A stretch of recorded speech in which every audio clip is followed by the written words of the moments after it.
Boone was a man, yes, a big man. And he fought for America to make all America. Surfside 6. What's that? Surfside 6. An address? Surfside 6. 77 Sunset Strip. 77 Sunset Strip. Starring Ephraim Zimbalist Jr. It's about time, it's about space, about two men in the strangest place. It's about time, it's about flight, traveling faster. Maverick. Starring James Garner and Jack Kelly.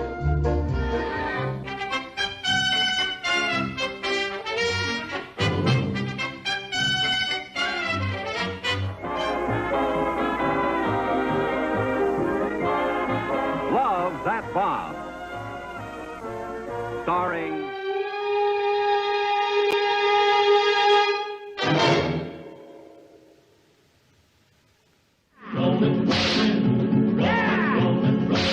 Keep moving, moving, moving. Oh, they're disapproving.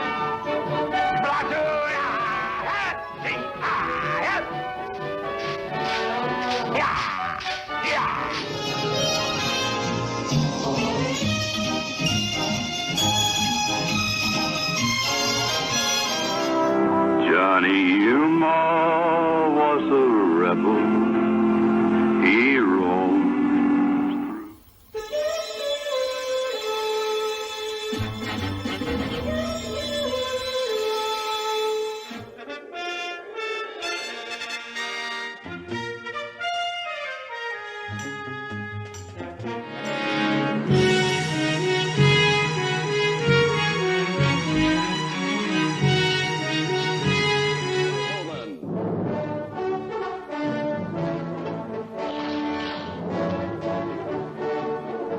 starring Chuck. Meet Kathy, who lived most everywhere, from Zanzibar to Berkeley Square. But Patty's only the biggest show in town is Huckleberry Hound for all you guys and gals. The biggest clown.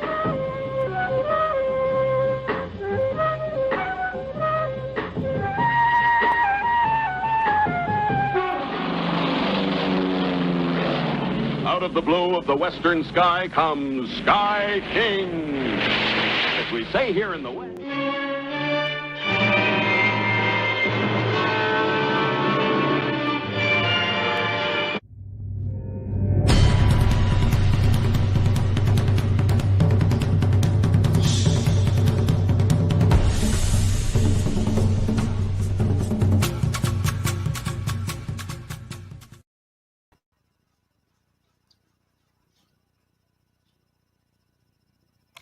Well, good evening, everybody. Happy Friday. It's Friday. It's the day after a long week. I thank God we're not governed by FCC because I am actually having my end of the week beer, which I don't drink every week, but I needed it for this week because everyone's been sick.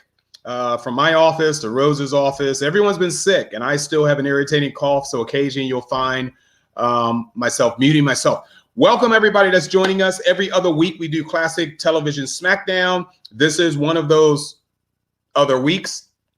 But today, we have a great segment for you. And I'm going to go ahead and pull up my friends and co-hosts. How you doing, Jerome? Hello, good evening. Rose, Yeah. how are you? Hey, I missed you. Yeah. I love this show. One thing we like to do, and if you don't know, if people are viewing us for the first time, is that we focus on our youth.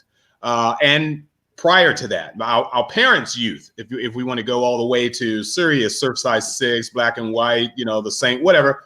And we focus on shows that we grew up on, things that we enjoyed watching every weeknight. And I seriously mean every weeknight because there was something that was on that we happened to like during the early days of Black and White. I remember, do you guys remember when there were only black and white televisions? I had a black and white TV. I had black and white TV, but I don't remember, just black and white shows. Yeah, me neither. No. I mean, I've seen them and all that, but I don't remember. Okay, here's a test for both of you guys. Do you remember the first color TV show you saw? Yes. And what was it? It was actually two of them because they were aired one right after the other. It was Batman and the Green Hornet. Oh my goodness. Okay, how about you, Rose? I want to say it was Star Trek. Really? Yeah. I think for me, it was either Lassie or The Wonderful World of Color. Wasn't that a Disney film show? It was Disney. They called it The Wonderful World of Color before they changed it to The Wonderful World of Disney. I remember that when it was changed to Wonderful World of Disney, it was on Sunday nights. That's exactly right, because Lassie was on at 7. Right, and then my family would gather in front of the TV, and we would watch that. And there are still some of those movies I wish they would, at least put on Disney Plus, because some of those were great. Look, I'm still waiting for the Scarecrow. Oh my God, I've seen the Scarecrow. It's Dr. Sin. Went on to be the prisoner. No, he was before. It was after he was the prisoner. Was that after the prisoner? Yeah, it was after the prisoner, and it was after, and he was also in Secret Agent. I remember that. Yes, the Scarecrow. Yes. Well, okay, let's get on with this. See, we're talking about our childhood. No, this is what this show's all about. This is what we do. And if you guys are in the chat room, I hope you pick up your fingers and start typing about what it is you remember, shows that you remember when you were younger, and probably still watch now. Thank God to streaming services and cable. Otherwise, we would have been running to Blockbusters, trying to find something on a VHS to put into that big freaking box we had sitting on top of the TV or under the TV. I still have VHS tapes. I do too. And that's that. I'm turning around and I'm looking at my VHS tapes, and I don't have a VHS player anymore. I do. Well, I need to get. I at least need to get a Blu-ray. I really do. Once again, Classic Television Smackdown is who we are, guys, and we talk about things that you guys remember. Hopefully, there's a lot of old farts watching this right now, but I would really like to educate the young and show them things that they probably never heard of, never seen, talked about, and this is the show. Over the upcoming weeks, we got some really. In fact, I'm creating a new segment, Rose and Jerome, and I think and it's going to be during each one of our shows. And I think I'm going to do something like what happened in television on this date. And then it'll be more like a weekend news update kind of thing, And on this date, on this date in 1966, the Jackson 5 debuted with the new cartoon series called Guess the Jackson 5. So, something like that, But Jerome, this is your segment this week. I'm really excited about this segment. Hey, Joe, what do you know? I just got back from the vaudeville show. We are so old. Oh, my God, we are so old. Happy Friday to you, brother. Happy Friday. Good to see you here, because this is I have a friend who's in theater, and he's up in New York right now, and he said, I wish I can find his text to me, but he said, what Jerome is about to show us, this show introduced him to sci-fi. Yep. And he wished that he could have watched tonight, but he's on the stage tonight. Well, the beauty is we can be watched again later on the HWWS television network. And in fact, that's a good point, because since he can watch this again, I'm going to go ahead and say my hellos to Frank. Frank Pertitucci, I think is how he pronounces his last name. Break a leg tonight, and we're thinking of you now, and obviously, but I'm sorry you're missing this show. Speaking of this show, Jerome, what made you come up with this topic? Well, as a kid, okay, so in 1973 when this show started, I remember there's a story that goes that Mom and Dad went out to something, I don't remember what, but I had a babysitter that night. I was 8 or 9 years old, and the babysitter wanted to see that movie, the first movie, and she was livid because it got preempted. The word, everybody hated the preempted. What preempted it? Watergate. The Watergate hearings, which were done on prime time. And so she missed it. I caught the tail end of it. I don't remember how. But then in 74, the show came out, And every kid in the world wanted to be Steve Austin. We wanted to have our legs and arms cut off because we wanted those superpowers. Poke my eye out. I want the infrared vision and that. And every kid I know, when we ran, we made this the music, or when we looked hard, it's da na na na na na na na na. I know. I get the deep bass drums or timpani in my brain all the time. And if you looked off to the distance, you always went. And you'd be stupid playing with your friends going, you can't catch me. Yeah, I know. You Everybody did it. Every kid ran like that. It was insane. In my elementary school, we all wanted to be there. The girls, they wanted to be Jamie Austin when the Bionic Woman showed up. Okay. Jamie Summers. I'm sorry. Jamie Summers. Well, she later becomes Jamie Austin, but we'll talk about that later. That woman had no boobs. I'm sorry. She didn't. But anyway, that was, this was a show that it was basically the middle of the 70s. It defined the 70s in a lot of ways. It reflected a lot of things that were in the popular culture at the time, from aliens, Bigfoot, the Bermuda Triangle, supporting the military, not supporting the military, spies. It was just the Cold War. It just covered everything in 5 years. It did. And it was amazing. And the funny thing was, and I didn't know this was based off of a book called Cyborg in 1972 that was a bestseller. I'd never heard of the book. Yeah. So I'm losing my cues here. I'm sorry, buddy. Yeah. Keep going. So after it was everything there was about the 70s. The $6 Million Man and the Bionic Woman represented in this for the mid to late 70s. Do you remember the previews? You know how they were doing coming this fall? No, I do not remember them at all. Okay, because as a kid, I didn't get to watch them when I was that age. Yeah, I freaked out when they showed. They said, "Oh my God, it's a robot!" Yeah, it was so cool to look forward to that coming on TV. Yeah, so it was interesting. Now, it started off as a made-for-TV movie, and it was a huge hit in March of 1973. Okay, huge hit. And so, what does Hollywood do back then? They rush out 2 more movies real fast. And that's what they used to do back then.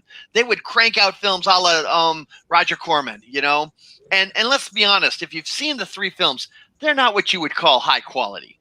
Okay? Right. And Oscar Goldman, who we'll meet later, was played by help me here, Kolchak. It wasn't Kolchak. It was the actor who played Kolchak. No, it wasn't him. Yes, it was. Yes, it was. Oh, in the beginning, yes, in the first movie, you are it was correct. played by. Yeah, by the way, it's available on DVD. Oh, good God! Where are you going to play that? I already played it. I've got a DVD player. Okay, and so what do we have? We have Steve Austin in the first 3 films being a super spy. He's a man barely alive, right? Well, yeah, I know. We can rebuild him. All right. I'm sorry. Oh, by the way, in case you're wondering, $6 million from 1973 to today is actually $23 million. Wow. So we can easily pay for him. Okay. Wow. Yeah. We can rebuild him though. Yeah. Okay. So the funny thing is though, the plane crash that you see, and we'll talk about that in a minute, actually happened, and we'll talk about that later on. So the first clip we're going to show you is I couldn't get a clip of the original opening from the original movie. I couldn't find it anywhere, the proper one. I saw lots of other stuff that they mixed in and people got creative, but it wasn't the actual one. Okay. So what I am going to show you though is the opening to the second and third TV movie, which came out in October and November of 73. They did well. This is the opening song, and it is sung by Dusty Springfield. It is not the traditional song that we know. Okay. Right. And thank God they changed it. So go ahead, please play it, and then gouge your ears and eyes out afterwards. Okay, technical difficulties. Just let you know, something's not working. I will get it working, but something is giving me fits a run for my money. So Bear Okay, with me. so while you're going on, let me go on to basically there's going to be spoilers in tonight, but this one, one of these had the second one. Okay, we go. I'm sorry. It pops up automatically, and now I dropped it until you're ready to tell me. Okay, look, go ahead, and I'll do it on the other side. Okay, cool. Number 1.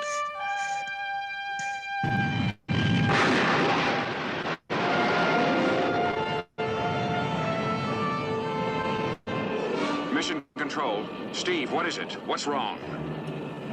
I was hoping you could tell me. He's alive. He lost an arm, 2 legs, and 1 eye, but he's alive. I'm not sure he'd want to live if he can't be the man he was. What if he could be more than the man he was? We have the technology to rebuild him. I want it done no matter what the cost. He's the man. $6 million man. He's the man. $6 million man. Catch him if you can. Beat him if you can. Love him if you can. Now he's the man. $6 million man.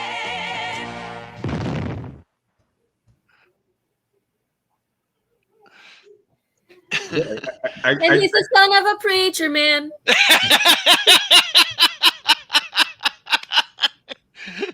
Okay, so as you can hear, what the original soundtrack was like, it was wretched.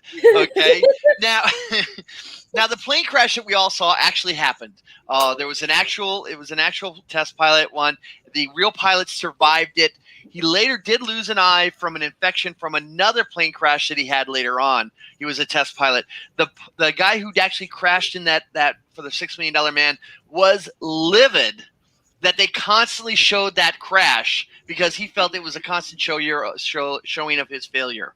Right.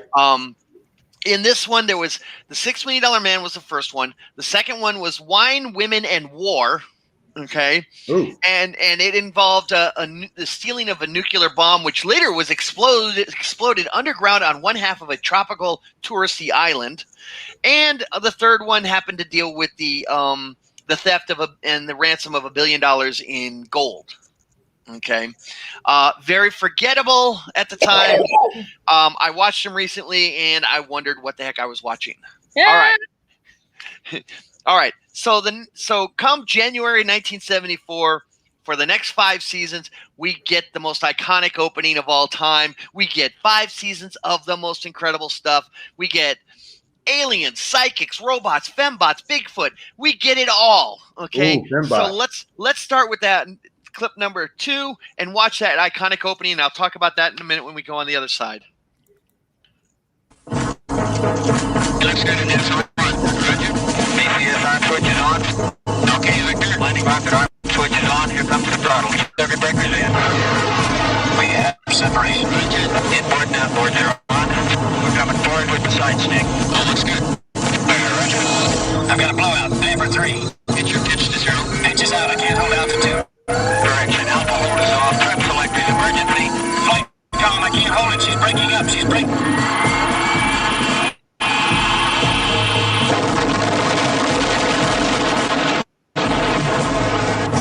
Steve Austin, astronaut, a man barely alive. Gentlemen, we can rebuild him. We have the technology. We have the capability to make the world's first Bionic Man. Steve Austin will be that man. Better than he was before. Better, stronger, faster.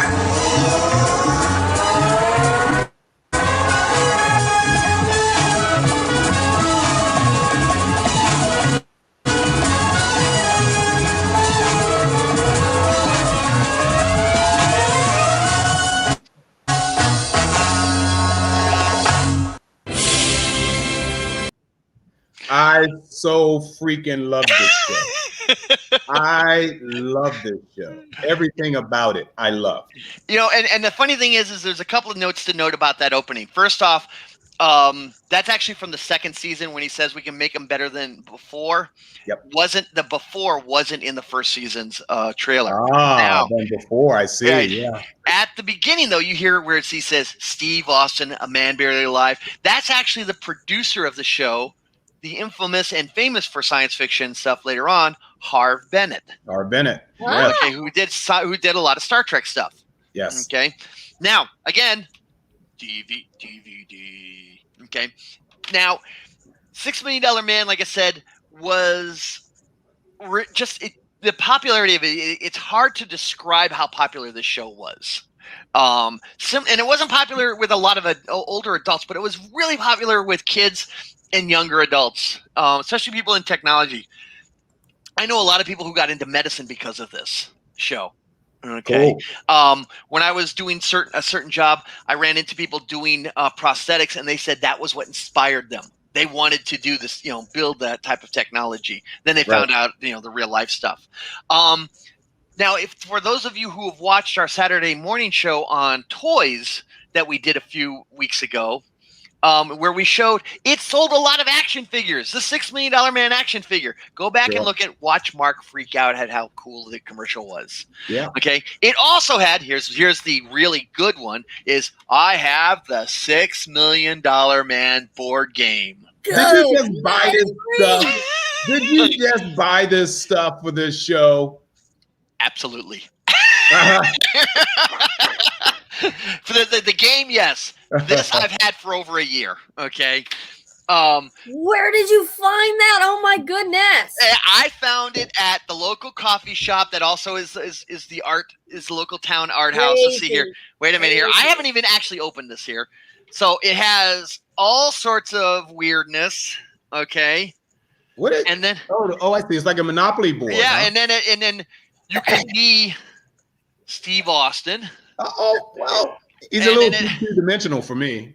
And then, they have the different cards, which has, power, whatever, and Steve on the back. Are those $6 million tarot cards? No.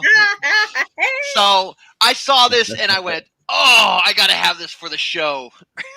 That's perfect. I thought about going out and buying a $6 Million Man action figure, but they were just way too expensive. Is there a manual? Is there a manual in that thing? In the game? Yeah. Well, the instructions, the rules. Yes. Hang on, I got to get to them. So it's all the way at the bottom, huh? Object. Each player controls a Bionic Man, but only one's the real $6 Million Man. The first player to complete all 4 assignments wins the game, proving he's the $6 Million Man. Wow. That's cool. I love it. Okay. I would love to sit around a table and play that. Oh, well, I got something for you later on. I'm sending you. So you have to private message me your address. I'm afraid. Oh, be afraid. I'm very afraid. So there was models, there was action figures, there were toys galore. $6 Million Man, and like I said, we talked about this on our Saturday morning show. That the success of this. Now, there was no video games because this was before video games or VCRs or anything like that. If you missed the show, you had to wait till the summertime to watch the reruns. Okay, and it was episodic. While there was some storytelling per that, and some villains did show back up again, it wasn't always that way. However, at the end of season 2. Was the most popular episode of all time for the $6 Million Man. Would you please run clip number 3, Mark? I'm busy right now. Okay. Okay, I'm done. I can't wait. Here we go. That didn't work right. Hold on. The hell, man. I see. That was my bad. Here we go.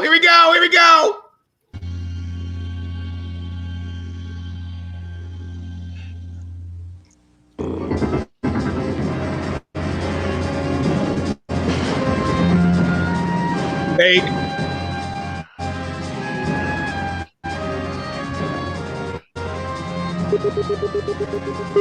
Winking at me again.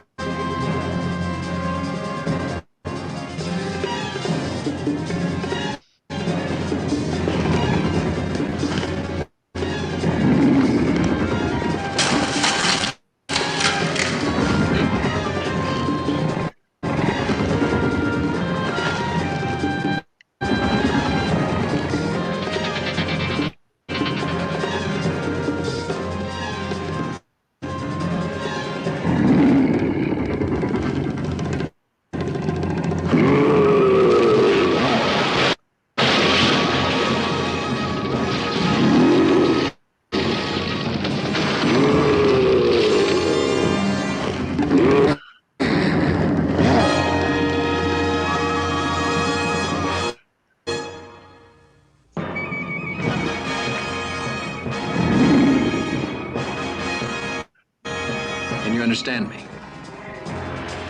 Are you a man?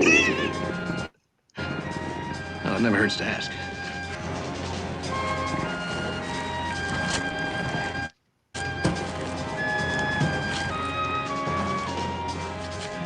Easy now, easy. Let me know when you want me to stop, Jerome. We gotta wait, go all the way until to see the fight. Oh. See? Right.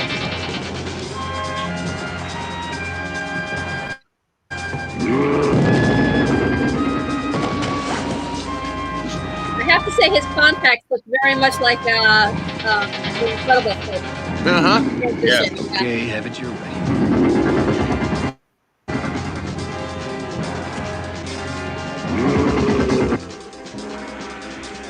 Damn aliens. Oh, they're watching it on the trap cam. Oh, I said they were very evenly matched. See, look, it's our podcast. Our fans are watching. No, I'll still bet on the Sasquatch. I think they at least have a 75 indigestion.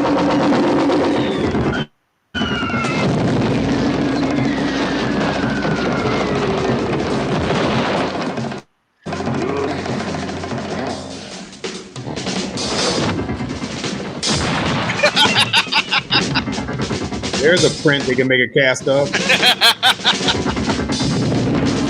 That's some wrestling moves right there, that jump. Taking him like a rag doll.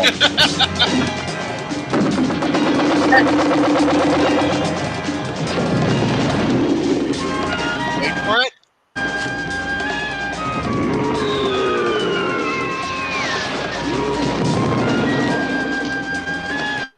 It's the Bionic shirt, Slade.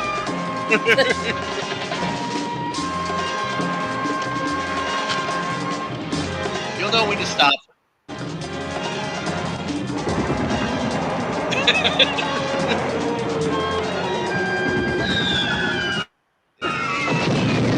Now imagine watching this as a kid. Yeah, man, it's the coolest thing ever. I still remember as a kid. It's like, oh my God, this is so cool. See, Ma, I told you Bigfoot existed. See, I told you, Mom, that Bigfoot existed. Exactly. Notice how I use the plural, big feet. This is better than the Kirk Ford fight. Hey, I just saw his tighty whitey.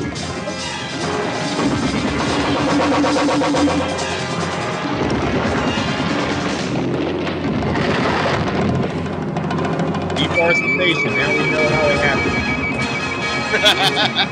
Run! Run, Steve! Run! I'm gonna get you. Batter up. Oh! Wait a minute. It's the other arm that's bionic, guys. Exactly.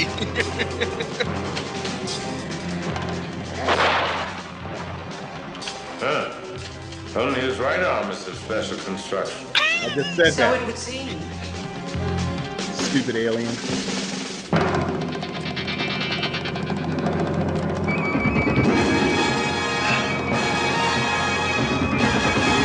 And that stupid styrofoam tree. Here we go.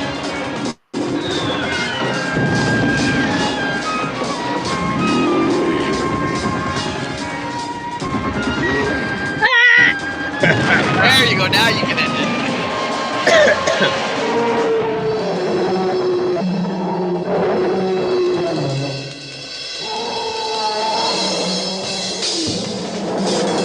Okay, there you go. Man, that was so freaking awesome. Does that not bring back childhood memories? Oh my God. I remember being on the floor watching this show. Of course, You and we had me to both. walk. Yeah, we had to walk across the room to change channels, you know. Yeah. Okay, so let's talk about Bigfoot. Okay, Yes. First off, in the story, Bigfoot is actually the defender of this colony of aliens in the deep, dark California woods. Okay, he's 100% bionic, and anytime anyone gets close, Bigfoot attacks, and that's why you've had all these recent spats of Bigfoot. Right. There's a civil war going on between the aliens about who's going home, who's not, what they're going to do with the technology. Do they want to take over Earth? So on. It was a two-parter. Bigfoot in the very first one there you saw, that was Andre the Giant, later known for the Princess Bride. Okay, look at that. Okay, now, Bigfoot was successful.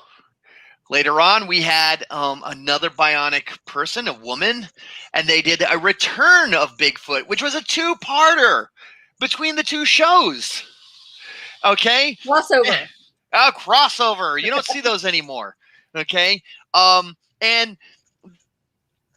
Jamie Summers, the Bionic Woman, had to give her nuclear power that controlled her arm to the aliens. Think about that. You had two people running around with nuclear power plants in their arms. Well, Okay. they got all the way to that freaking planet and they ran out of batteries. Pretty much, yes. Okay. Okay. Now, the beauty of it was the second Bigfoot episode, the actor was no longer Andre. He was doing something else. He was out of the country. So who did they get? They got Ted Cassidy. And does anybody know where Ted Cassidy is known for? Do. There you go. Lurch from the Addams Family. Okay. Now I'm good at this. Now they also had, where they had a lot of spy stuff or other things going on. Yep. And one of them was they had a reoccurring super thief who helped them out every so often. None other than Lee Majors' real life Farrah Fawcett. Oh, Okay. yeah. Yeah. Okay. They had psychics. They had a couple of psychics reoccurring. They had the $7 Million Man. The actor who played the $7 Million Man. Oh, okay. Yeah. Sorry. Okay. I'll find it. The $7 Million Man was played by the actor who was originally supposed to be Steve Austin. Okay. All right. So that's what we had going on. Okay. Oh, and by the way, for those of you who really paid attention, in season 4, Lee Majors grew what I call the porn stash. Yes, he did. Yes, it was a cheesy porn mustache. Right. Okay. And he shaved it off after the 4th season. Okay. I don't have a picture of that either. No, you don't. No, you did. Go back to the Bigfoots. Yeah. There it is. He's got it right there on the one with Jamie Austin. It's the mustache. Yes. Yeah. Yes, he did. Yeah. Right. Okay. So these are some of the things that we remember as kids. All right. Now, in season 3, I think it was, or the middle of season 2, we introduced to childhood sweetheart and tennis pro Jamie Summers. They're gonna get married. They go as a pre-wedding thing. They go skydiving. I have no idea right before a wedding who goes skydiving, but apparently you did back in the 70s. Her chute fails near the end, and she lands in a tree. What has happened? She loses both legs, an arm, and then part of her earring. Thanks to Steve begging. Did you say part of her earring? Hearing. Oh, hearing. Okay. Right. So because of her his begging and whining and crying, Oscar agrees to give her bionics also, so that she's got to also do secret agent stuff too. Spend our taxpayer money on a freaking tennis player. Yeah, go for it. When asked, Oscar Goldman said because her bionics were smaller than Steve, they cost less than $6 million. Well, of course. Okay. It can't be more than the guys. Yeah. Right. So by the way, Willow, just so you know, Willow asked about how much it would cost. As we said at the beginning of the show, $6 million man in today's money was $23 million man, which doesn't have as good of a ring. Also, to answer Willow's question there, $6 billion man is supposed to be played by Mark Wahlberg in a that has been movie. killed. That has been killed. It was killed? Yeah. And it was going to be the $6 billion man. Yes. Right. The answer to your answer, Sage, is no. Everybody already has bionics in the game. Okay. All right. All right. So anyway, let's see where we're. So we had the Bionic Woman. So go ahead and please run the clip for clip number 4 while we talk about the Bionic Woman. Oops. Wait.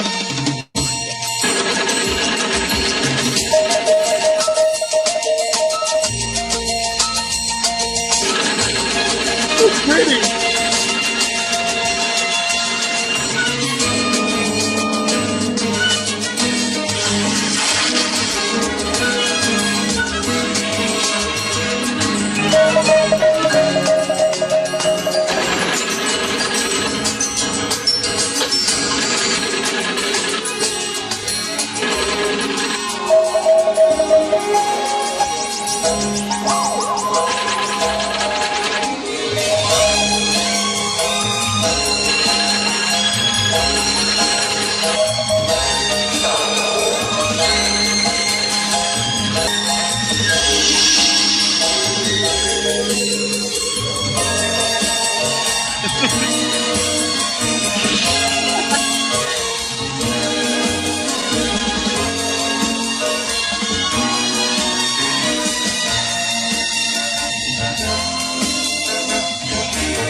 It's that cool 70s music. I love it.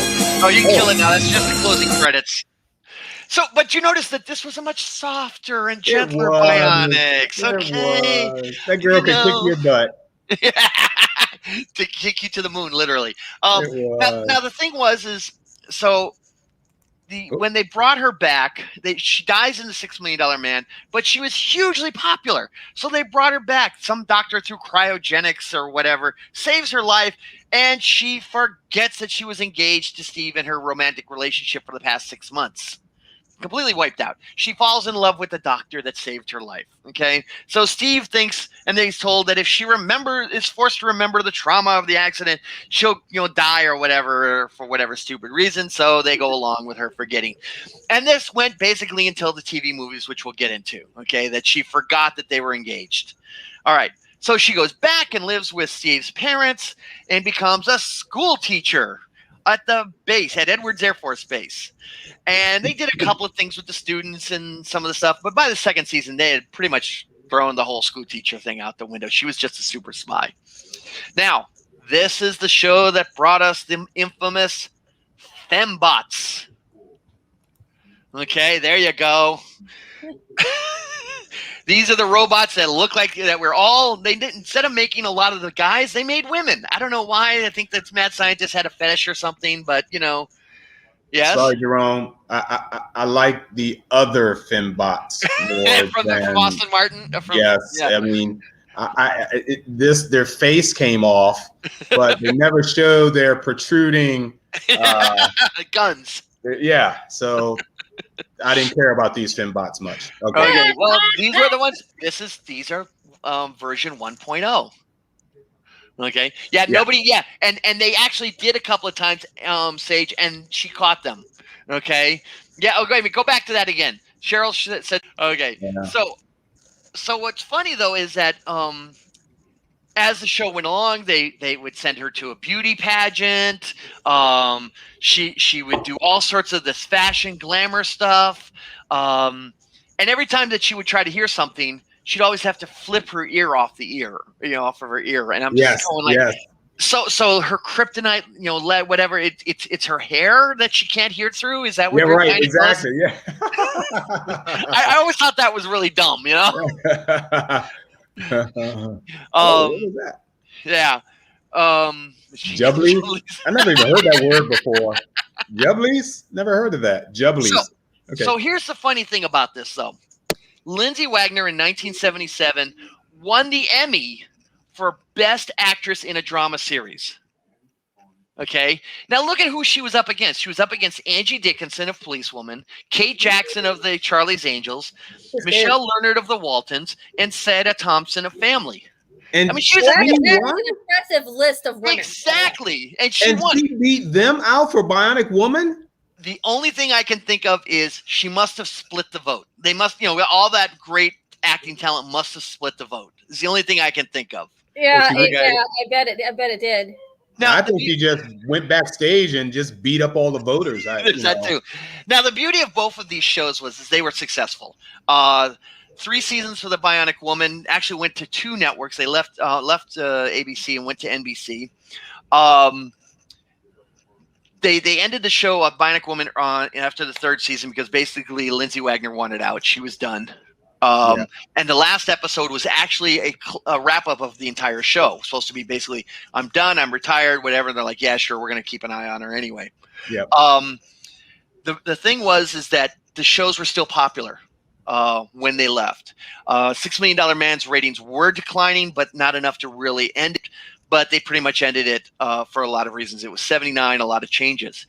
The strength of both these shows, though, is what they did is they were solid science fiction shows that were popular.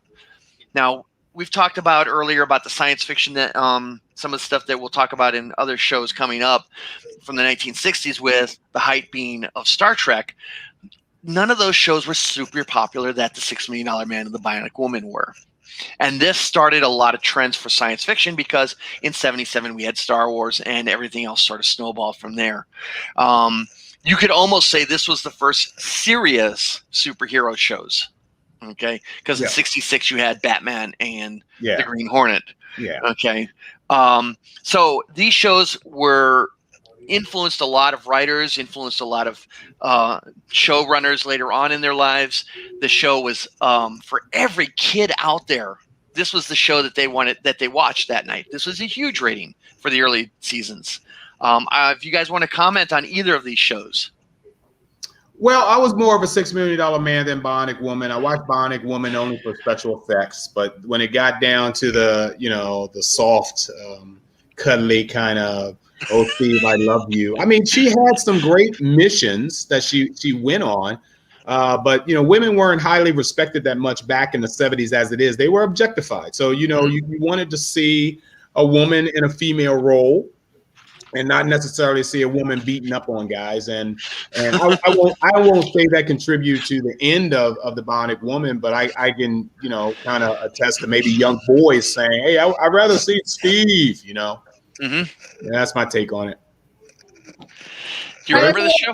I was a little kid. I was a huge fan of both shows. I had the $6 Million Man figure. I also had Jamie Summers. My parents bought me the Jamie Summers Dream House, which was like a Barbie house. Okay, I got it for Christmas. They put it up overnight. They said it was one of the hardest things they ever had to put. Okay? They didn't have the manual. But I mean, it was huge. It was a lot. I had a lot of fun. You could open up. Steve's arm, and it was just so cool. Oh, I remember. Yes, you can open up his cool. arm. And they had the eyeball where you could look at it, and everything was like close yes, up. you can actually look in the back of his head. I think. Yes, or something yes, like it that, was. right? Yes, it was. And you pumped the back of his. There's a small part in his back where if you pressed it, the arm would lift the engine block that came with him. Yep, I had that too. It floated in the pool, by the way. Yeah. Yeah, you guys are just so old. You're just you're really old. The Bionic dog was a backdoor one, and it was off of the Bionic Woman. His name was Maximilian, and they decided not to do it. So Max ended up living with Jamie, and he would show up a number of times in the show. Okay. This dog had bionic jaws, right? Yes, he did. He had a bionic jaw plus a couple of bionic legs. Well, I'm just wondering what the injury was. Would he fall on his face? I mean, I don't ask these questions. I don't even remember. But that was what it was. Now, what was funny is that I remember for the $6 Million Man, I remember Bigfoot, obviously, but I also remember that when Steve went back to the moon. Okay, they were supposed to go to an asteroid to do mining, and then the mad scientist said, we have to go to the moon to do scientists, and the moon's orbit got closer to the Earth because of the mining. Okay, was that jumping the shark at that time? No, jumping the shark was later when the stash showed up because some of the stuff that he did, he was doing the longshoreman or the lumberjack episode. Right. For me, the Bionic Woman jumped the shark when she was in the beauty contest and she got to sing. What was it? What was that song that Debbie Boone sang? "You Light Up My Life." Yeah. Oh my God. Yeah, oh. yeah. Woo. It was either that or Feelings. I can never remember. Yeah. So she was in the as the Miss America pageant, I think it was, and like Bert Comby was the spy. No, actually, Future World was actually after the Febots showed up, as far as I'm aware of. I'd have to check that, though. Right. Okay. Right. Yeah, that's a good point, though, Cheryl. Yeah, I'll check that up. Westworld was before $6 Million Man and the Bionic Woman. I see. But so this was there was tons of this show. This show with 5 seasons of the $6 Million Man just tapped into everything of the 1970s. All that supernatural stuff. They even had a Christmas episode where this contractor was Scrooge and Steve was playing the ghost of whatever, as dressed up as Santa Claus. Oh my God, it was hokey as hell. I still remember it to this day. Okay. Now, a friend of mine, and I'm going to name drop here, is Robert Sawyer, the great science fiction writer out of Canada. He's a huge $6 Million Man fan, and he told me that season 1 was very intermittent. They really didn't get their footing as to what they wanted the show to be until season 2. So you get a chance. And both shows are being aired on, was it Cozy, I think it is? Or is it on BTV? Yeah, I do see it. I do catch it. Both shows, you are correct. I do catch it on Cozy occasionally. Okay. So 1978 and is in March and May is the end of the $6 Million Man. No. We get it, yeah, and the Bionic Woman. We get reruns. We get reruns until Labor Day of that year when the new season starts, and then we don't get anything for a long time. Okay.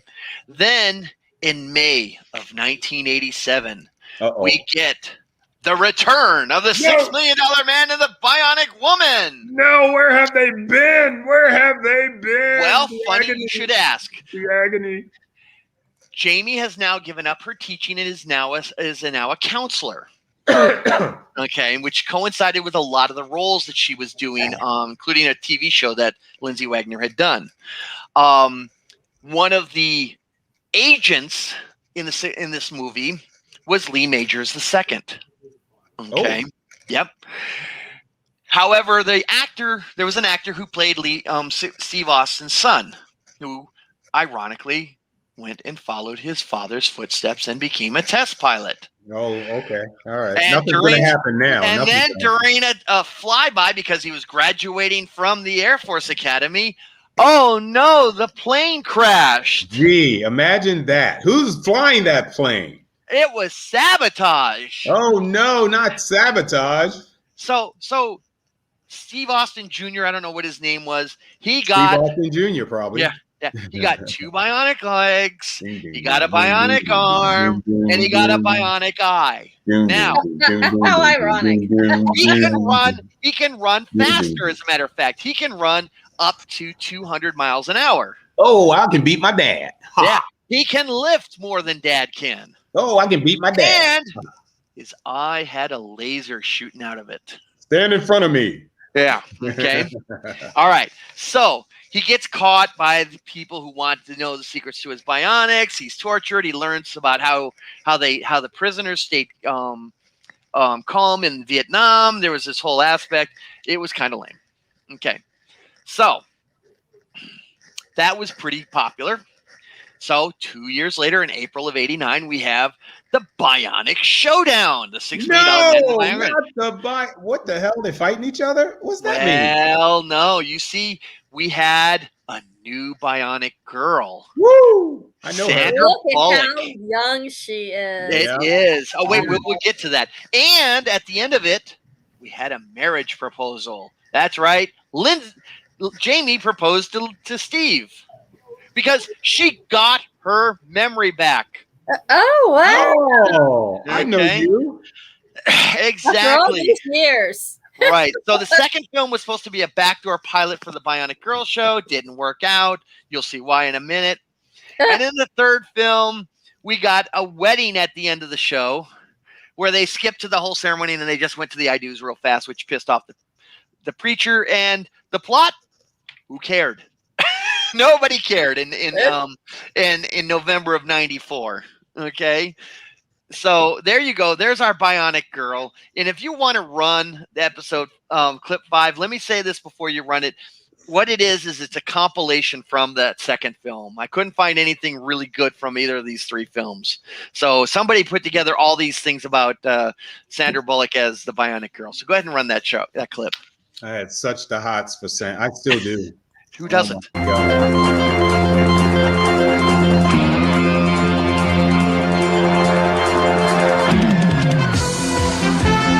yeah, she's running up. What the hell?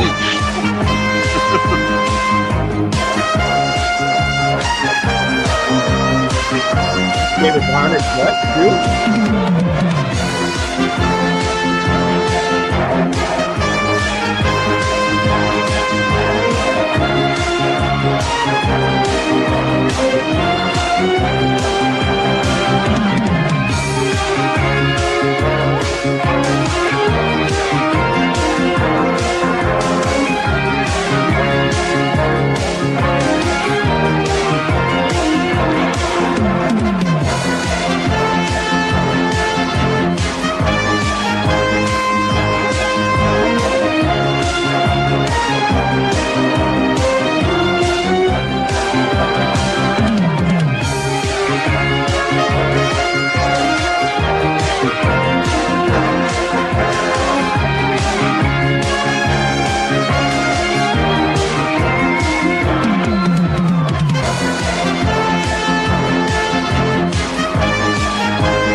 He is so right about that. The 90s graphics looked far worse than the 70s. No, I can't believe what I just saw. Okay, so that was the early 90s. The beauty of that is that it was the beginning of Sandra Bullock. I'm sure to this day she doesn't want to talk about it, even though she did interviews. There are recorded interviews her talking about this. The Bionic Girl one was just pretty much the whole, Bullock goes bionic. I find that amusing. It just, they had his, the Bionic son showed up, but that wasn't the one she kissed. I don't know what to say about these last 3 films. They were definitely an attempt to rake in some cash. But I think you said it all. Wow. It's funny. I don't even remember that series. I remember them. Either. I watched them religiously. God, man, but it was Sandra Bullock. I mean, come on. Sure. Yeah, but at the time, who knew who Sandra Bullock was? Yeah, that's true. She was a nobody. She hadn't done Speed yet, which is really pretty much her big breakthrough film. Yes, I agree. Speed more was so what than launched her career. so than some of the other stuff that they've talked about as a breakthrough. Speed was the one that got her noticed by the masses. Wow. That is that's scary as all get out. But yeah, I was like, oh my God, Sandra Bullock. I'd forgotten that. She's like, I think when she was like in her 23, 24 when she did that movie. So yeah. And of course, I loved the 1970s sweatsuits that they wore. Oh, the blue ones. Yeah. What's oh my God, Jamie Lee Curtis with the round. Yeah, I was thinking of a Jamie Lee Curtis outfit. Yeah, that she had on. Yeah. They're not the jumpsuits. Those are sweatsuits. They're 2 parts. How do I know? Because my folks bought me the red one. Oh! the leotard. You got a no. Go back to the scene of with Jamie and Steve running. There you go. That's 2 pieces. Yeah, I don't remember it coming up to my calf like that though. Well, yeah, but you're not tall. You weren't tall like he was. Yeah, at the time. Have you guys ever seen Ted Cassidy act in anything other than the Addams Family and of course Bigfoot? No, I actually haven't. I don't recall anything. Where this shot is from, but I've actually seen him in westerns. Yeah, I'm sure he has been. Yeah, leotard. Oh, that's what tracksuit. There you go. Yeah. Good job. Well, okay. What else you got? That is it for the Age of Bionics. Now there is now the Bionic Woman had a sequel show. And it was done in the 2000s, so it doesn't fall under our category of time to see it. So I didn't bother with it. It was I enjoyed it. Oh my God! Now what's wrong with you, Rose? What was it? Was in it, and she was awesome in it. Yeah, but here's the thing: Katie Sackhoff was the villain. Yes, I know. And when you start rooting for the villain, Yeah. you know a show is bad. We watched the show to see her. Right. And the show when you start going, the villain is much more interesting than the hero. Yeah, that's when you go, the show's over. We said she was like paste. Yeah. She was like paste. Right. Yeah. So what happened was the new Bionic Woman show suffered from 2 things. First off, it was badly written, and then right in the middle of the season, there was a writer's strike. Yeah, always switch every time. And so it fell apart after even before it came back from there. It was pretty much done. Nobody liked it. There was lots of hatred. We watched every episode. I have it on God. DVD. I have it on DVD, Jerome. Oh my God. Yell out the window and have them bring it in. I want to see that. Oh, it's in the stacks. So, like we talked about earlier, there was talk about doing the $6 billion man. First, it was Wahlberg is the most recent name. Jim Carrey actually wanted to do it. Oh no, please! He wanted to do it as a serious role. Really? He was he was a big fan, and he's proven that he can do serious stuff. He can. I say Wahlberg much more role than him. Yeah. But I mean, the whole point was that it was interesting. Now, a tie-in to the Saturday morning cartoons show. Okay, in the early part of tonight's show, you saw a picture of Rudy talking about Steve not wanting to be who he was. That was Alan Oppenheimer. Alan Oppenheimer is notorious as a Saturday morning cartoon voiceover actor. Yes, he is. Yes. So you can come in. So that is. I think so. Is he I what? think he is Skeletor. Yes, he was Skeletor. And by the way, there were 3 actors who played Rudy, and it finally ended with Martin Balsam as the last one who passed recently. Richard Dean Anderson has passed recently also. Yep. So, but whoa. Who would you say? Richard Anderson, not Richard Dean. Anderson. I'm sorry. Not Richard Dean. I'm sorry. Because I was going to be like, whoa, my Stargate guy. No, I'm sorry. It's the Anderson part. You know, it's Richard Anderson, Richard Dean Anderson. I thought when I first saw MacGyver in '84, I thought they might have been related, and they weren't. So I had breakfast with Richard Anderson when he was kind of on the downhill climb. So he was great. He remembered a lot about 6 million that we were talking about over breakfast, but you can tell it was getting close to that time. Yeah. So this was the show that defined the 70s, to be honest, in my opinion, more so than just about any other show there was. Yeah. You know? Interesting. That's great stuff.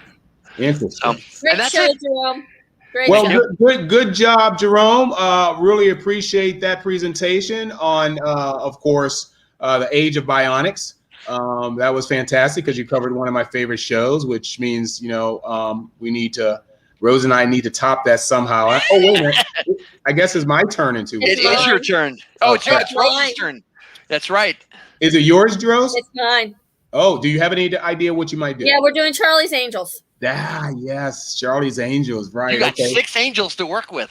I've actually got the clips done. I just got to edit them.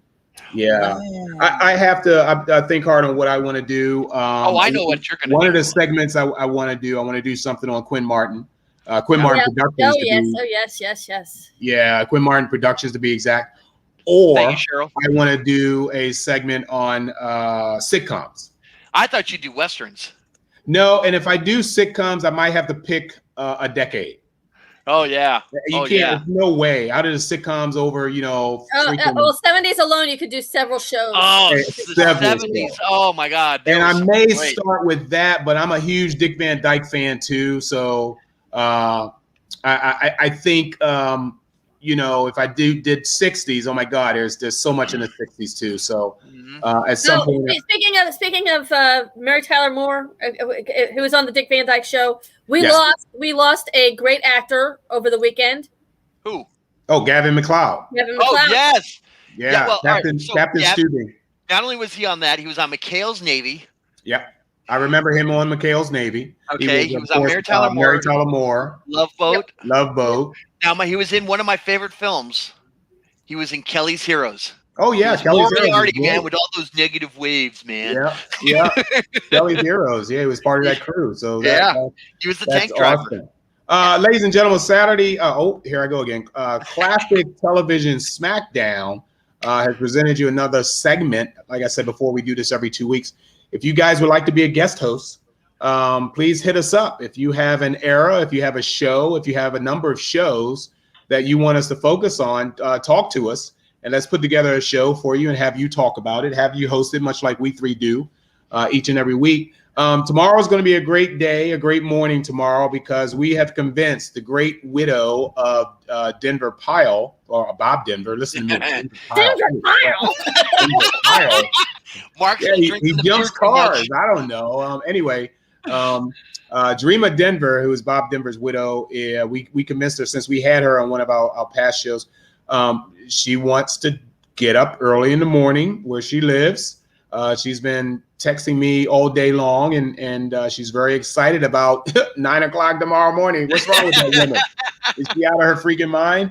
But she gave me, other than all of the Saturday morning series that Bob Denver has been in, and actually there's 3, she gave me a list of cartoons that she would like to cover, and I think you guys ought to tune in just so we can hear her version of watching these classic Saturday morning cartoons that she wants to share with us all. So that is our guest host. We're going to have a surprise guest for next month that I don't want to talk about yet, but just so you know, we've already lined up another celeb to be a guest host on our show.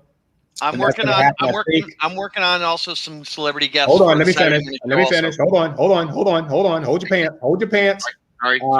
I think this is going to be, yes, July 10th. July 10th, Yes. we have another guest host that's going to be coming on. And like Jerome started, he's going to have a guest host that he's lining up to for a upcoming week. So it's not just celebs that can be guest hosts. You can be guest hosts as well. And, oh, here we go.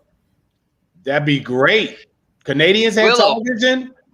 I didn't know Canadians actually had. Did we allow you guys to watch TV?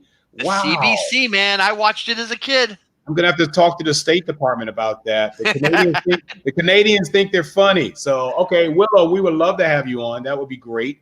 Come up with something for classic television. Willow is a fun person to have as a co-host. I'm sure. We also have another guest host from Germany that'll be joining us, and I have to coordinate that with him because he's actually come up with a list of Saturday morning German shows that he wants to share, which I think would be pretty interesting. That's going to be cool. I think so too. I think that's going to be really cool. And, you know, like I said before, we're looking forward to tomorrow morning when we have Animated Gilligan plus more with our guest host, Dreama Denver, which so she's such a sweetie. She is just too nice for us. too nice for us. So, other than that, you guys got anything else to share before we tune off tonight? Anybody in the chat rooms? We need to give our chat room people a name, much like we give our Saturday morning cartoon crew. We call them the cartoon crew with K's, not C's. Spelled with K's and not C's. Garrett came up early on with some good starters. I can go back up to it. Okay, that was his second suggestion, but this was his first. I like the first one. I do too. What do you think, Rose? Smackdowners, I like it. Smackdowners. Okay, guys, in the chat room, when you guys every other week in here with us, you are our Smackdowners. Okay, so be proud of your new moniker. You know, you may get T-shirts. Who knows? Oh my God, Joe, love to see you in the morning, man. That's gonna be fantastic. Thank you for that. Really appreciate you. You know, we're just here, just showing you. My God, we're showing you our past. At some point, we're gonna have to do a poll where whatever we're talking about, we have to ask each other, "Were you alive?" No, not the reruns, because remember, there were a lot of reruns we got. I grew up on lots of syndication was a heavy thing in the 70s and the 80s. To be honest with you, I was a little young but coherent for Johnny Quest, my favorite cartoon of all time when that debuted. But it was more during the reruns that I really, in my age growing up, that I really. I'll tell you something. Early cable, TBS, is where I found Father Knows Best, Leave It to Beaver. Those shows I had never seen before until I was a lot older, and they were a lot older. So right. So up here in Massachusetts, there were two stations. There was WLVI 56 and WSBK TV, which was channel 38. Right. And those were the shows that you watched in the afternoon or Sunday mornings, and you got tons of those old school reruns. Yes. Okay. And ironically, we're going to talk about it when I do one on it. There was a show called Here's Lucy. Oh, of course. Here's Lucy. In color. And I love that show. There was lots of it. Gordon, right? Yes. Gail Gordon, but I'm wondering if that was her second or third, because she also did the Lucy show. She did the Lucy show. Right. Yeah. I think was her third show. That was in between Classic and Here's Lucy. Yeah, I love Here's Lucy. Yeah. And there was a couple of things on there that I remember watching it. The problem was when you could see it, it was usually you saw it in syndication. Yes. And so you'd never saw anything in order, but still a lot of the shows we watched in the 70s and from the 60s and from the early 70s was all done through syndication. Yep. Yes. And Rose is right. I think once cable came above, HBO started, and then PBS and TNT, those two channels really introduced us to a lot of stuff we and the USA Network. USA Network, yeah. They introduced us into a lot of stuff that we hadn't seen in decades. Okay, so Willow claims that she can do a Canadian Oh, television I want to show. see You gotta that. do Degrassi, or you can't come on. Oh, that's true. Degrassi, yeah. Wait a It's minute. one of my favorite shows of all time. So Yeah. But which version of Degrassi? all of it. Yeah. Okay, whatever you guys say. Okay, Canadian television shows, eh? Wait a minute. What was the one, Rose? There was a show where it was a post-apocalyptic. They were living in a mall. That was a series? Yeah, it was a series. It was a Canadian show. Yeah. And it wasn't Night of the Comet. No. That was done in the late 80s, early 90s. Come on. The guy who played Chakotay was in that one. Right, exactly. No, I'll have to find that one. But Kids in the Hall was a comedy. That was in the 90s, Joe. No, that's under 2000. That qualifies. I understand that. I understand, but wasn't that on HBO, most of it? You're right. I think that was HBO, but I guess was that a Canadian troupe, though? I think it was. But most comedies were Canadian troops. A lot of the Second City television was Canadian. TV, yes. SCTV. SCTV, yep. Yeah, I watch it. We got a few Saturday Night Live alumni from that. Okay, who remembers the TV show called Fridays? Of course. A lot of people don't even remember it. Which is interesting because it was a SNL ripoff, kind of like. But it was also a lot edgier than Saturday Night Live was. Yeah, it was. Yes. Oh, did they ever get edgy on that? Yeah. But, that's just an example, guys. We're talking 50, 60, 70 years of TV in our brains that we can show, continuously on this show. My mother and father warned me that watching all that television would never pay off. And now look at us. My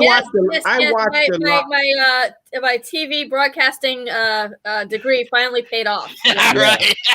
I mean, I watched a lot of TV, but I was an athlete also. So I played a lot of sports, still got my TV in. And I was damn smart in school. So, I was well-rounded back then, I hate you.